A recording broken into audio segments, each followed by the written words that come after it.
سابق صدر جناب عدیل مغل سے گزارش کروں گا کہ وہ اسٹیج پہ آئیں اور اپنا خطاب کریں. جناب عدیل مغل.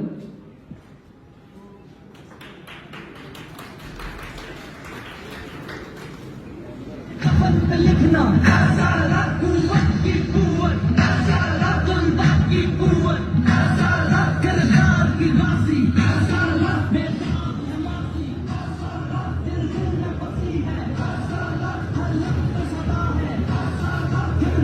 بسم اللہ الرحمن الرحیم.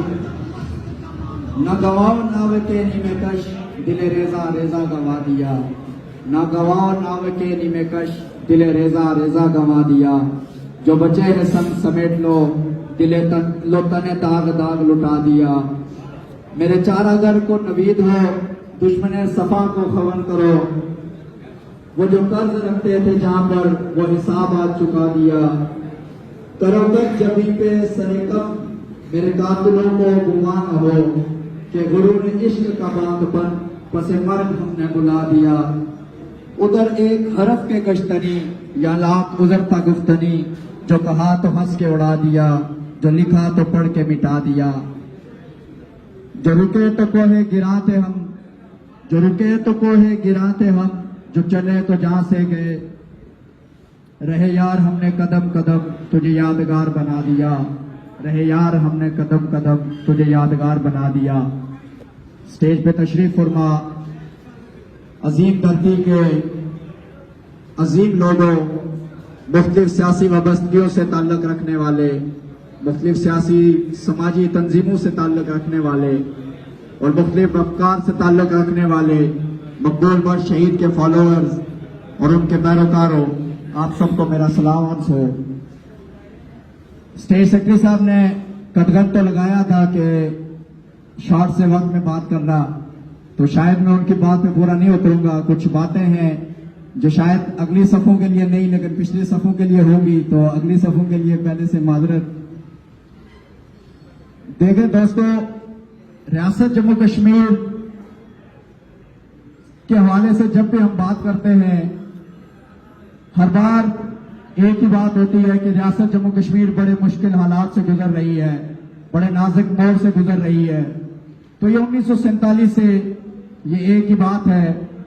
اور اس کے بعد جتنوں نے بھی اس کی ریاست کی آزادی کے لیے، خود مختاری کے لیے یا خوشحالی کے لیے جدوجہد بھی کی، تو ان کے لیے بھی محض ہم یہ لفظ ادا کرنے پہ ہی مجبور ہیں کہ خراج عقیدت پیش کرتے ہیں، خراج تحسین پیش کرتے ہیں. تو دوستو، اب یہ لفظ بھی بڑے چھوٹے لگنے لگے ہیں کہ محض صرف خراج عقیدت پیش کرنے سے 1947 سے کام نہیں چل رہا، محض خراج تحسین پیش کرنے سے بھی 1947 سے کام نہیں چل رہا. تو اس سے آگے کیا ہے ہمارے پاس جس سے کام چلنے والا ہے؟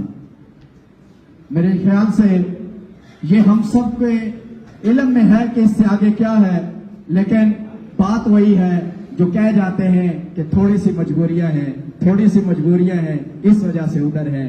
تو یہ ہے کہ ہم لوگ کھڑے تو کہیں اور ہوتے ہیں، باتیں تو کہیں اور کی ہوتی ہیں، لیکن دل میں نظریہ کوئی اور ہوتا ہے. تو اس کے لیے میں اکثر یہ کہا کرتا ہوں کہ جو مسلمان ہے وہ نماز مسجد میں پڑھتا ہے، جو عبادت ہندو کی ہے وہ اپنے مندر میں کرتا ہے. تو نمازیں کبھی بھی مندروں میں نہیں ہوتی، اس کی اصل جگہ مسجدوں میں ہے. تو اگر آپ کے اصل نظریات ہیں تو اس کے لیے بھی اصل جگہ موجود ہے، وہاں پہ جدوجہد کرنا ہمارا حق و فرض ہے. دوستوں اور بھائیوں، مقبول بٹ شہید صرف اس لیے قربانی نہیں دے کے گیا تھا کہ 11 فروری کو مجھے خراج عقیدت پیش کرنے کے لیے لاکھوں لوگ جمع ہوں گے. میں رات کو بھی ایک سیمینار میں شریک تھا، تو وہاں پر کچھ خواتین کی گفتگو جن کے احباب مقبول بٹ کے ساتھی تھے اور ان کے قریبی دوست جنہوں نے ان کے ساتھ وقت گزارا، ان کے بہت سارے خطوط جو پڑھ کے سنائے گئے، ان لوگوں نے جو مقبول بٹ کے حالات و واقعات سنائے، تو یقین مانیے اس سیمینار میں شریک ہر بندہ اس کے آنکھوں میں آنسو تھے، مجھ سمیت ہر بندہ اس کے آنکھوں میں صرف آنسو ہی نہیں تھے بلکہ اس کی جدوجہد کو ایک فیل کر رہا تھا کہ اگر آج ہمارے اوپر ہو, آج ہمارے کال پہ, ہمارے موبائل پہ ایک مس کال لگ جائے ان نون نمبر کی, ہم کہاں کھڑے ہوتے ہیں اور وہ جن کو گھوڑوں کے ساتھ باندھ کے دوڑایا گیا وہ کہاں پر کھڑے تھے. تو بڑا افسوس ہوتا ہے کہ ہم لوگ آج بھی بہت پیچھے ہیں. ہمارے نظریات تو ٹھیک ہیں لیکن ہم جو فزیکلی اور مینٹلی طور پہ جہاں پہ کھڑے ہیں وہ راستہ کوئی اور ہے. ہمیں وہ راستہ درست کرنے کی ضرورت ہے, اور وہ راستہ شہید کا بتایا ہوا اور اس کے ساتھیوں کا بتایا ہوا ہے, جس پہ آج بھی مقبول بٹ کا سپاہی یاسین ملک کھڑا ہے اور وہی جدوجہد کر رہا ہے. تو میرے دوستوں, میری بات چونکہ شاید لمبی ہو رہی ہے اور پیچھے بھی جو دوست ہیں کافی بور ہو رہے ہیں, تو میں ان کی بوریت کو ہٹانے کے لیے تاکہ اگلی باتیں تھوڑی ان کی سمجھ میں آئیں ایک نعرہ لگانا چاہوں گا تاکہ آپ لوگ بھی اس کا بھرپور جواب دیں. کشمیر وطن ہمارا ہے, کشمیر وطن ہمارا ہے. آواز صحیح نہیں آ رہی. کشمیر وطن ہمارا ہے. پیچھے والے ابھی بھی سو رہے. کشمیر وطن ہمارا ہے. اس کی خاطر ہم لڑیں گے, اس کی خاطر ہم لڑیں گے, اس کی حفاظت ہم کریں گے, اس کی حفاظت ہم کریں گے, اس کی حفاظت ہم کریں گے, اس پہ حکومت ہم کریں گے, اس پہ حکومت ہم کریں گے. تو یہ نعرے 70 کی دہائی میں مقبول بٹ شہید نے بھی لگائے تھے. کہ ان نعروں سے ہی سب چیزیں واضح ہو رہی ہیں کہ مقبول بٹ شہید کیا چاہتا تھا اور آج ہماری ریاست کا تقاضا کیا ہے. آج میری ریاست کے اس چھوٹے سے خطے کی مثال لے لیں, نام نہاد آزاد کشمیر, جہاں پر پچھلے 9 ماہ سے ایک تحریک چل رہی ہے. وہ تحریک عوامی حقوق کی تحریک, جس میں محض بجلی پہ آ کے بات رکھی ہے. وہ چیز تو ہم پاکستان میں دیکھ چکے ہیں کہ سندھ میں کوئلے سے بجلی پیدا ہوتی ہے, لیکن جس کے گھر کے سامنے سے پیدا ہوتی ہے وہاں سے لائنوں میں ڈل کے پنجاب کے گھرانوں کو جا کے روشن کرتی ہے, مگر ان سندھیوں کو وہ بجلی روشن نہیں کرتی. اسی طرح بلوچستان میں جہاں سے سوئی پیدا ہوتی ہے, گیس پیدا ہوتی ہے, وہاں کے گھرانوں کو گیس میسر نہیں, بلکہ وہاں کے گھرانوں کی لڑکیاں لکڑیاں اٹھا کے جلانے پہ مجبور ہیں, اور وہیں کی گیس آ کر کراچی اسلام آباد کو وہ کرتے ہیں چلاتی ہے. مگر وہاں کے لوگ آج بھی اس کے لیے حقوق کے لیے آوازیں بلند کر رہے ہیں. وہاں پر جہاں پہ ہم لوگ سرزمین بے آئین جسے ہم کہہ سکتے ہیں, اور گلگت بلتستان والے تو ازل سے یہ کہہ رہے ہیں کہ ہم سرزمین بے آئین ہیں, وہ بھی اس کا حوالے سے نکلے ہوئے ہیں کہ عوامی حقوق کی بات کرو. عوامی حقوق میں جب ہم صرف ایک بجلی پہ آئے تو بجلی پہ ہماری حکومت نے ہمیں یہ اوقات دکھا دیا جن کو یہ لوگ یہ کہتے تھے کہ ہمارے نمائندے ہیں, جن کے لیے بہت سارے الیکشن بھی ہوتے ہیں, جو ڈھانگ الیکشن جن کا ہم پاکستان میں بھی ڈرامہ دیکھ رہے ہیں. ہم ان الیکشن سے تو کوئی ہمیں سروکار نہیں ہے, جہاں پہ ان کو جو ڈرامہ لگانا ہے لگائیں, لیکن ریاست کے اس گہوالے سے پار وہاں پہ کیا فراد ہوتا ہے, کیا ڈرامے بازی ہوتی ہے, وہ آپ کے سامنے ہے. یہ دلال جب بیٹھ کے ہمیں کہتے ہیں کہ ہم آپ کو فری بجلی نہیں دے سکتے, اس کے بدلے آپ کو موت دی جا سکتی ہے, اس بے غیرت وزیر اعظم کو جب یہ ہم بتانے کے لیے باہر آتے ہیں کہ فری بجلی ہمارا حق اس لیے ہے کہ ریاست کے پانی سے تم جا کے پنجابیوں کے گھر جل روشن کرتے ہو, وہاں پر ہم انسان نہیں ہے, ہمارے کشمیری کا اسرائیل نہیں ہے کہ ان کے گھر کی بجلی بھی اسی پانی سے روشن ہو سکے, اس ڈیم سے پیدا ہونے والی بجلی ان پہ خرچ ہو سکے. کیوں ایسا ہے کہ یہاں کی بجلی جا کے وہاں پہ روشن کرتی ہے؟ اور اس سب میں ہم لوگوں کا بہت بڑا قصور ہے. ہم لوگ اس میں بک جاتے ہیں. ہم لوگ جب یہ عوامی ایکشن کمیٹی کو ہم نے آگے کر کے جب عوامی ہڑتالیں ہونے لگی, روڈیں بند ہونے لگی, وہیں پر یہ دم کترے بل باہر نکل آتے ہیں, یہ بلوں سے چوہے باہر نکل آتے ہیں. یہ کبھی 2-4 دکانیں کھلوا کے کہتے ہیں تاجر ہمارے ساتھ ہیں, یہ 2-4 گاڑیاں دوڑا کے روڈوں پہ یہ کہتے ہیں ٹرانسپورٹر ہمارے ساتھ ہیں, اور ہم علاقے پاکستان چاہتے ہیں. کیوں ایسے تمہارے علاقے پہ جس میں تمہیں بجلی نہیں ملتی, تمہارے اس علاقے میں جس گندی نالی میں ڈالو جس میں تمہیں صاف پانی ملے, تمہارا پیدا ہونے والا پانی تمہارے لیے استعمال ہو, جس گندے نالے میں ڈالو جہاں تمہاری پوری پولیس ہو اور وہاں پر تمہارا جو آقا ہے وہ تمہارا دلال کہیں اور سے آ کے بیٹھتا ہو. میں کیسے کہوں کہ وہ تمہارا اپنا ہونا چاہیے آئی جی, میں کیسے کہوں کہ تمہارے اوپر چیف سیکرٹری تمہارا اپنا ہونا چاہیے, کیونکہ تم اس سیل ہو ہی نہیں, تم دم کترے ہو, تم ان کے دلال ہو, تم ان کے سہولتکار ہو, اور تمہارے لیے صرف یہی جگہ ہے کہ تم ان کے چرنوں میں آ کے اسلام آباد بیٹھو, سندھ بیٹھو, بلوچستان بیٹھو, اور بیٹھ کے صرف وہاں پہ اپنی سیٹ کے ایڈجسٹمنٹ کرو, اور مختلف قسم کے جو آپ کے ٹیکس ساتھ ٹیگ لگاتے ہیں, مختلف گاڑیاں لے کے گھومتے ہیں. تمہاری اوقات صرف یہی ہے, عوامی اوقات تمہاری نہیں ہے. اسی لیے ہم تمہیں جوتے کی نوٹ پہ رکھتے ہیں اور اعلان رکھتے ہیں. اس کے علاوہ میں کچھ سابق جو اپنا دورانیہ رہا اس میں یہاں کے بھی کراچی میں مقیم کشمیریوں کے ٹھیکیداروں کے بھی کچھ بات کرنا چاہوں گا معذرت کے ساتھ، کیونکہ موقع مقبول بٹ شہید کے نظریات کا ہے، تو نظریات پہ بات کرتے ہوئے مجھے مجبوراً یہ کہنا پڑتا ہے کہ میں ان سہولتکاروں کا نہ صرف میں بلکہ ریاست جموں کشمیر کا وفادار بیٹا ان کے منہ سے یہ نقاب اتارے گا، یہ جو دوگلا نقاب ہے یہ اتارتا رہے گا۔ کیونکہ یہ ضروری ہے۔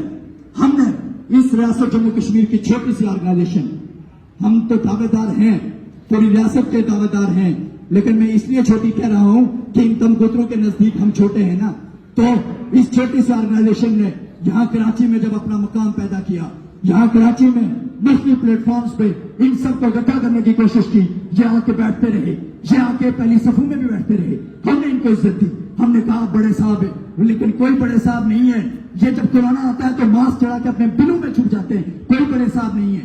ہم نے جب اس چیز کی بنیاد رکھی یہاں کراچی میں، بنیاد تو 1987 میں رکھی گئی، لیکن جب ہم نے اس چیز کو سنبھالا تو ہمیں بہت ساری مشکلات سامنے آئی، ہمیں اپنے نوجوان بھاگتے ہوئے نظر آئے، جس کی طرف وہ تعلیم کے لیے نہیں بھاگ رہے تھے، وہ یہاں پہ کراچی میں آتے ہیں تو کسی روزگار کے لیے ہوٹل میں ویٹری ڈھونڈتے تھے، ملوں میں ورکر مین کے طور پر جاتے تھے، فیکٹریوں میں کا دھواں برداشت کرتے تھے اور یہاں سے باہر کی کوششوں میں تھے، تو طلبا ہمارے ساتھ نہیں جڑ رہے تھے۔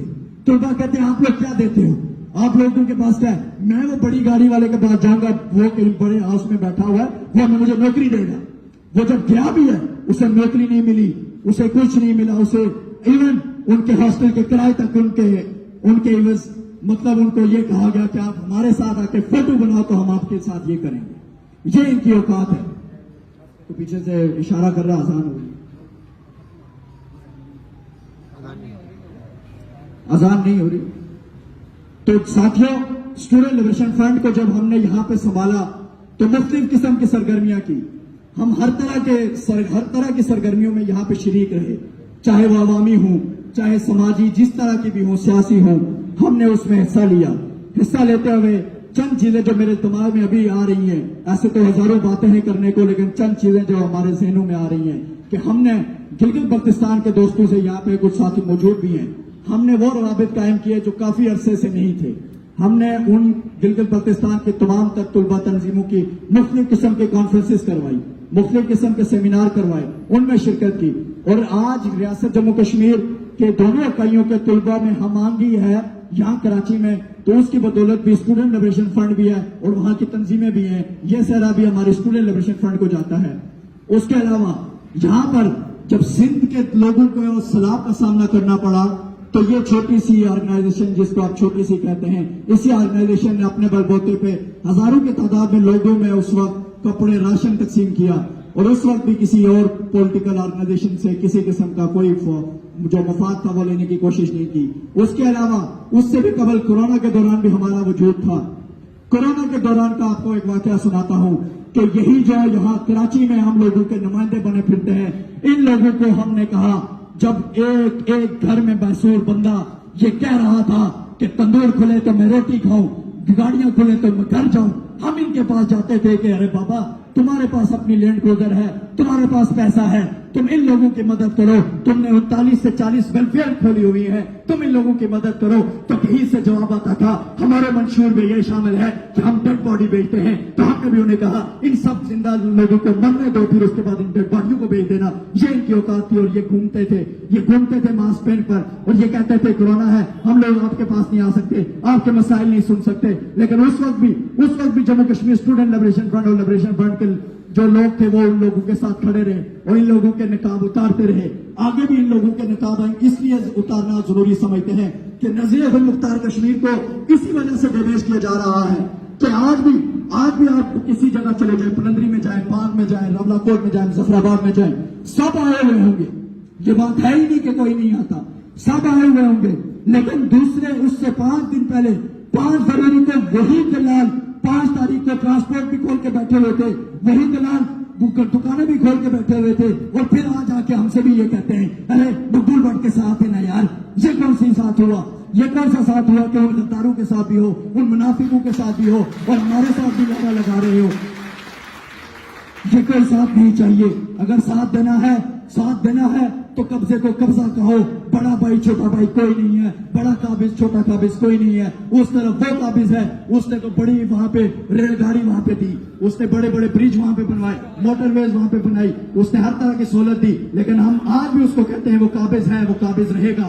تو اس طرف اس نے صرف اور صرف آپ کو دھوکہ دیا, فراڈ دیا, یوم یکجہتی کے نام پہ صرف آپ کو لارا دیا. اس کے بعد بھی آپ لوگ کہتے ہیں بڑا بھائی ہے, یہ مسلمان بھائی ہے. تو اس چیز کو خدا را اس چیز کو ختم کرے اور ریاست کی تنظیموں کا حصہ بنے. اور ان جو آگے بھی آپ کے پاس 5 سال کے بعد ووٹ مانگنے کے لیے آئیں گے, خدا کا واسطہ ہے ان کو اپنا پیغام سنا دیں کہ اب سے کوئی کسی قسم کا ووٹ نہیں. ہمارا ووٹ ریاست کی خود مختاری کے لیے ہے, ہماری آواز ریاست کی خوشحالی کے لیے ہے. میں اسی پہ ختم کروں گا. اعلام جدوجہد, آزادی, خود مختاری, خوشحالی. آخر پہ نعرہ ہے کشمیر زندہ باد. آپ نے بگم کشمیر